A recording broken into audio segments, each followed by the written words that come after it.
שלום לכולם, ברוכות הבאות לעיניים על עזה, התכנסות שהיא חיבור של מחאה ולמידה כל יום שני וחמישי כאן בזום. אם מבחינת רבים מהאזרחי היהודים של ישראל, החזרת גופתו של רן גואלי סימנה את סוף המלחמה, הרי שבעזה אין הקלה. אלא אף החרפה של התקיפות וההפצצות, למעלה מ-30 תושבי עזה, כולל ילדים, נהרגו בימים האחרונים במלחמה. כבר אי אפשר להגיד הפסקת אש, שאף פעם לא די לה, והיא עכשיו רק בעצימות אחרת. בהפגנה הערבית-יהודית דיבר יושב ראש ועדת המעקב, ג'מאל זחאלקה, על הקשר בין המלחמה בעזה לפשיעה בחברה הערבית. הוא גם קרא לבטל את ההסכם שבשתיקה בין המשטרה לארגוני הפשיעה.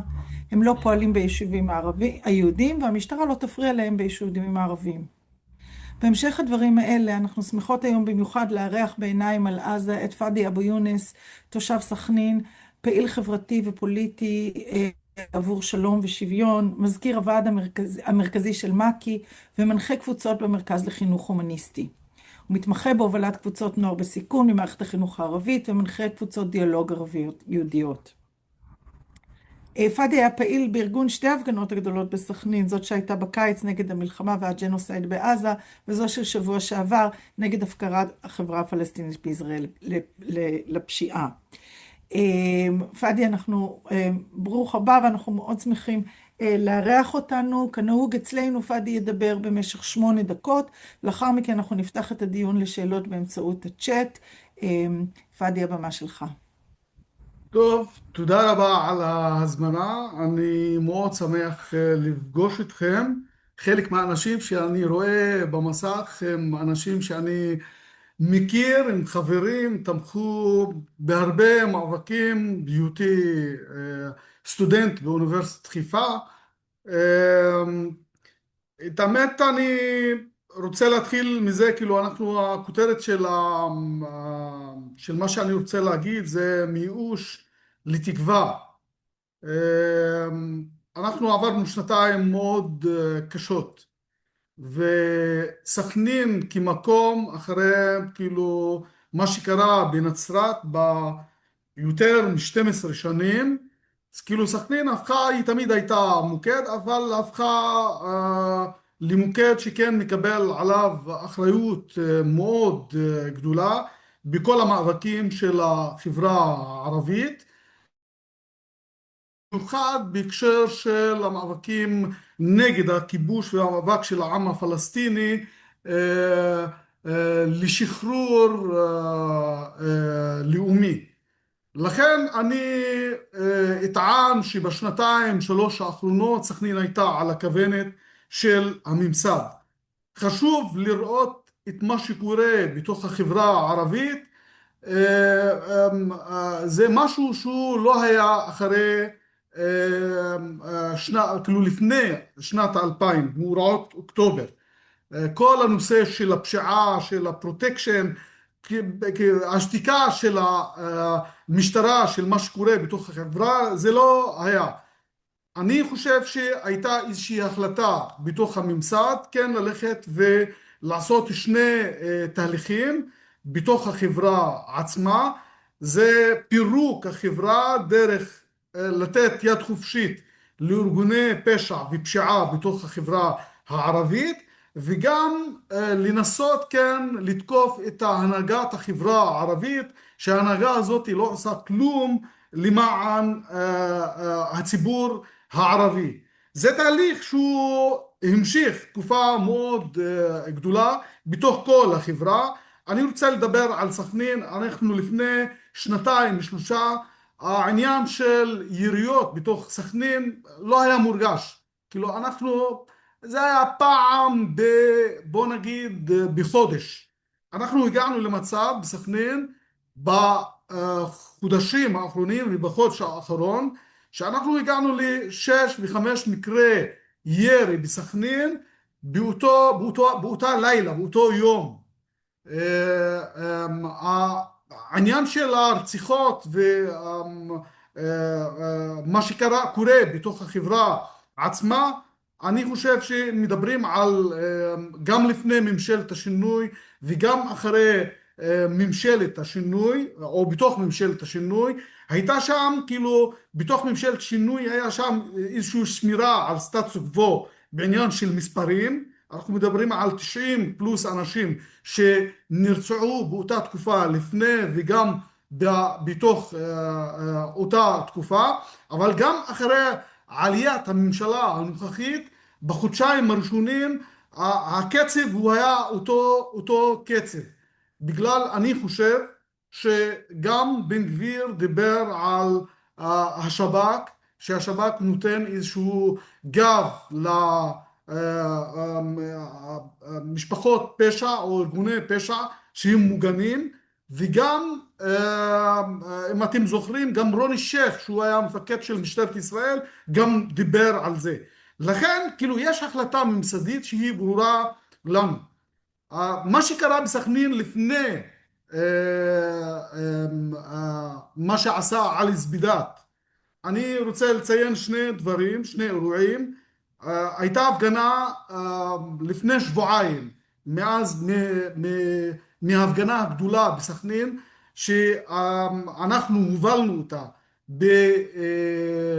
בצומת יובלים, שהשתתפו בה 300 אנשים, קרוב מאוד ל-300 אנשים. אני חושב שזה הראה כיוון של משהו קורה בתוך החברה עצמה, שההרגשה של החוסר אונים, הייאוש, שאנחנו לא יכולים לעשות משהו, אני חושב שהייתה תזוזה שם, התחיל לזוז משהו. אורגן עוד משהו על ידי חד"ש, שבוע אחרי, של כל מרכיבי המשותפת בתוך סכנין, שהייתה שם אסיפה עממית שהוזמן אליו הציבור, לאסיפה הזאת, שהנושא שלה גם הפשיעה בתוך החברה הערבית ואיך מטפלים בה. ואחרי זה אני חושב הגיע עוד אירוע של בחור בשם חאלד אבו סאלח, שנכנסו אליו, זה מאפייה, נכנסו אליו גם אנשים עם נשק, גנבו מתוך המקום הזה, והבחור הזה החליט לסגור את העסק שלו. הגיע יומיים אחרי זה הנושא של עלי זבידאת, שגם אני חושב היה שם, זה לא בדיוק משהו ספונטני, זה היה ספונטני בשביל האיש עצמו, כן, אבל היו כוחות שכן תמכו וכן ביקשו מכל מיני בעלי עסקים בתוך סכנין כן להרים קול וכן לשבות, להסכים או עם השביתה ולהיות חלק מהשביתה הזאת, ומשם אנחנו התחלנו כן לדבר בתוך הוועד העממי של סכנין, לדבר עם הוועדים העממיים במקומות אחרים, עם מועצות מקומיות, ולכן יצא הדבר הזה. אנחנו מדברים על שביתה בסכנין שהתמשכה 3 ימים, זה לא יום אחד. כאילו נכנסים לתוך רחובות של סכנין 3 ימים, כל העסקים בתוך סכנין הם סגורים. כאילו, להגיד לכם שאנחנו ראינו את זה, לא, אני לא יכול להגיד לכם שזה מה שאנחנו ראינו את זה לפני, אבל היה ברור לנו אחרי השביתה הזאת, באיך שהאנשים התייחסו לדבר הזה, במיוחד בעלי העסקים, שהם כאילו לסגור את העסק שלהם, אנשים רוצים לקנות, הם עם החנות בסכנין לא פתוח, אז הם ילכו ויקנו במקום אחר. הם יפסידו כסף, ובכל זאת בעלי העסקים החליטו כן לסגור את העסקים שלהם בסכנין. זה משהו שהוא נתן איזושהי תקווה מאוד גדולה. חשוב לי לציין, כאילו אני קרוב לסיום, שסכנין הייתה על הכוונת בשנתיים 3 האחרונים בגלל התפקיד שלה בתוך החברה הערבית, התפקיד המוביל בעניינים של גם ההפגנה של עזה. את דיברת על זה, אנחנו עשינו הרבה דברים. האירוע הראשון נגד המלחמה, האסיפה הציבורית הייתה נגד המלחמה, האירוע הראשון זה היה שבוע אחרי תחילת המלחמה על עזה בסכנין, זה התחיל בסכנין, וההפגנה הראשונה הגדולה, הכי גדולה, שהייתה גם בסכנין. לכן כל הנושא הזה, מתן יד חופשית למשטרה לפעול, לארגוני הפשיעה לפעול בתוך סכנין, לנו ברור שהמשטרה כן ידעה, וידעה על הרבה, יש רעיונות אחרים שאני יכול לפתח אותם בהקשר של מה התפקיד של המשטרה, מה עשו, הקשר שלהם עם ארגוני הפשיעה ועם גורמים קרימינליים בתוך סכנין, שכן הוביל, וזה לא רק בסכנין נמצא, זה נמצא במקומות אחרים, אבל אני מקרוב אני יכול להגיד על הרבה דברים. תודה רבה לכם. פאדי, תודה הסתיימו רבה, 8 דקות. כן, תודה רבה לך. אני אחכה שיהיו שאלות, אבל אני רוצה קודם כל לשאול, אתה מתאר באמת מחאה שצמחה מלמטה, אתה אומר אנחנו גם כן אפילו לא צפינו לאן זה ילך וזה. לאן אתה חושב, למי היא ממוענת המחאה הזאת? זאת אומרת, הרי בן גביר לא יגיד, אוי, בסכנין כועסים ואני רוצה זה. זאת אומרת, מי היעד או מה היעדים של המחאה הזאת, אתה חושב? ומה בעיניך הדבר החשוב לעשות?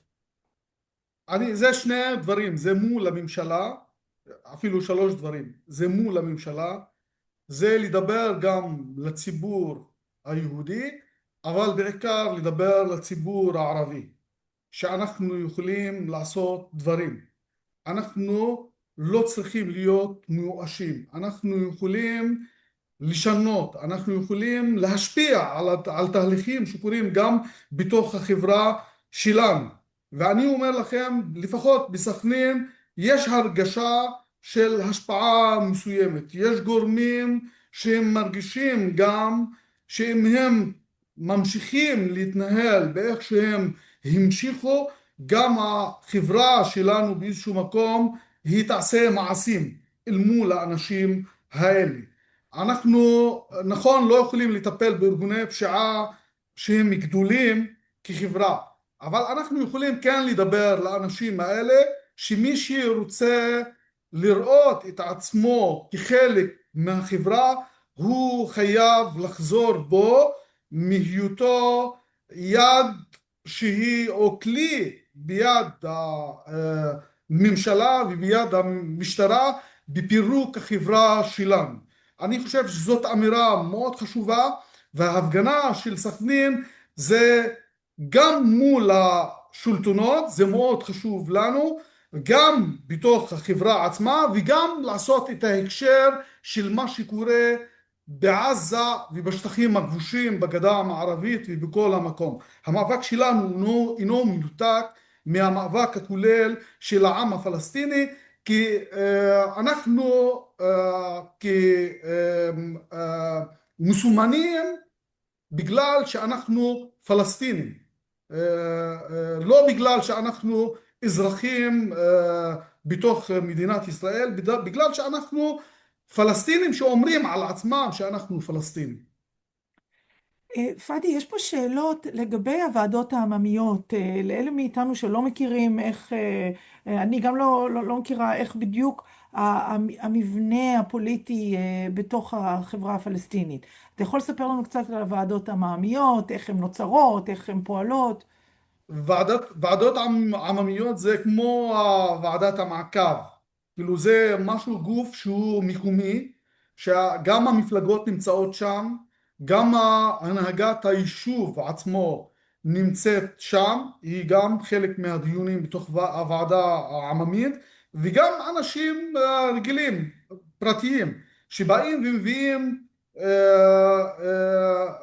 מביאים לוועדה העממית נושא מסוים, אתגר מסוים, שדרך זה שאנחנו מנסים לעשות את זה ביחד. אני אומר לכם, ההפגנה של 300 אנשים חד"ש והמפלגה הקומוניסטית היא, אנחנו אלה שהובלנו, ומשם אנחנו ביקשנו שהוועדה העממית תיקח את זה על עצמה ותמשיכי עם זה על עצמה. אנחנו היה מתוכנן שאנחנו נעשה את המאבק שלנו כל שבוע, אנחנו לא נרפה, אנחנו ממשיכים בסכנין. אני אומר לכם, ביום חמישי לפני יומיים היה משהו, ביום חמישי אנחנו מפגינים, ממשיכים להפגין באותו נושא, דרך גם הוועדה העממית. להגיד לכם שזה פשוט? זה לא פשוט לעבוד לי יותר קל לי לעשות את הדברים כאילו בעצמי, דרך להחליט על זה בגוף שאני נמצא בו, מוביל אותו, חדש ומקי. יותר קל לי. אבל בכל זאת, אני חושב שלמרות הקושי, חשוב כן ללכת ולאחד את הכוחות, וכן לראות את האתגרים והסכנות שהן מסכנות את כולנו, את כל היישוב, לא משנה, כאילו אנחנו לפעמים רבים על זוטות, על דברים שהם, גם אם הם חשובים, אל מול הפשיעה, אל מול מה שקורה בעזה, אל מול מה שקורה בגדה המערבית, אני חושב שהם דברים שהם כאילו, הם זוטות. אסור לנו כאילו להיתקע שם, צריך לאחד כוחות וללכת למאבק שהוא מאחד את כל הכוחות ביישובים שלנו, ללכת להרחיב את היריעה של הכוחות שבאות ומתארגנות ומשתתפות במאבק. יש כאן כמה שאלות שאני אנסה לחבר אותן, כי אחד זה כאילו מול באמת ארגוני הפשע. האם יש עליכם, על המארגנים של הפגנות, יש איומים מצד ארגוני הפשע? איך הם מגיבים למחאה הזאת? ומצד שני גם הייתה שאלה, האם לא צריך להפגין מול הכנסת ולא רק מול תל אביב, בתל אביב שהיא לכאורה לפחות יותר ליברלית? ההפגנות, ואני אומר לכם, זה לא התחיל בתל אביב ולא בסכנין. כאילו ועדת המעקב ארגנה פעילויות לפני זה. ארגנה פעילויות מול משרד ראש הממשלה בירושלים, מול הכנסת, זה באותו מקום. אנחנו ארגנו דברים שם, עשינו שתי הפגנות בירושלים. זה לא רק שאנחנו כן הולכים על תל אביב בגלל שהיא ליברלית, אבל מה לעשות, אם אנחנו רוצים כן לעשות משהו שהוא גדול של עשרות אלפי אנשים, אני חושב שכן, כאילו המקום הטבעי כן ללכת אליו זה תל אביב. אנחנו סגרנו רחובות באיזשהו שלב מסוים, כאילו איילון, עשינו משהו. נכון זה לא תופס משהו בתוך התקשורת הישראלית, אבל אנחנו עושים דברים. כביש 6 אותו דבר, הייתה שיירה שאנחנו כן עשינו אותה.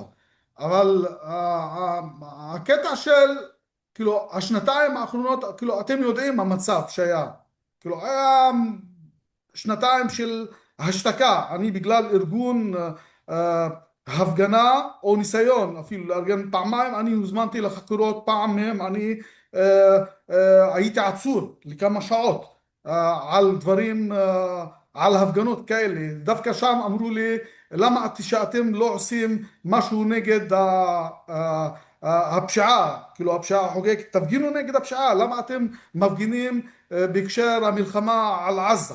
ככה השוטר אמר לי, כאילו עכשיו כשאנחנו מפגינים בנושא של הפשיעה, למה אתם מפגינים אל מול המשטרה? אנחנו לא הכתובת שלכם. זה ככה. והם מביאים כוחות, אתם כאילו מי שהיה בסכנין, בהפגנה הגדולה בסכנין, ראה את כוחות המשטרה שהיו. אז המציאות היא הרבה יותר פשוטה. המחירים שאנחנו כפלסטינים, אזרחי מדינת ישראל, יכולים לשלם בפעילויות, הם מחירים הרבה יותר גדולים אם מישהו יהודי יכול לעשות את הדבר הזה. אנחנו משלמים מחירים יותר גדולים. אני חושב שאנשים פחדו. היום אנשים קצת אפשר כן להוציא אותם יותר מהבתים. אתם תראו משפחות, בסכנין יצאו משפחות עם הילדים שלהם. גם ההפגנות שהיו אחרי ההפגנה הגדולה, אתם יכולים לראות את זה. לכן, כאילו זה לא רק תל אביב. יותר קל לנו תל אביב, זה ברור. אנחנו יכולים לגייס, זה טוב, גם אמירה טובה גם לאנשים בתל אביב. אנחנו יותר גם מוגנים בתל אביב. יש לי, זה נקודה מאוד מאוד חשובה, אבל אולי באמת את השאלה האחרונה רק עכשיו, כי כבר בעצם נגמר לנו הזמן, לגבי מהי לדעתך הדרך הכי יעילה לאנשים שלא מהחברה הפלסטינית, לנו היהודים, לתמוך במאבק ולהשפיע? אני חושב שזה מאבק משותף. זה חשוב כאילו לחזק את החברה הערבית.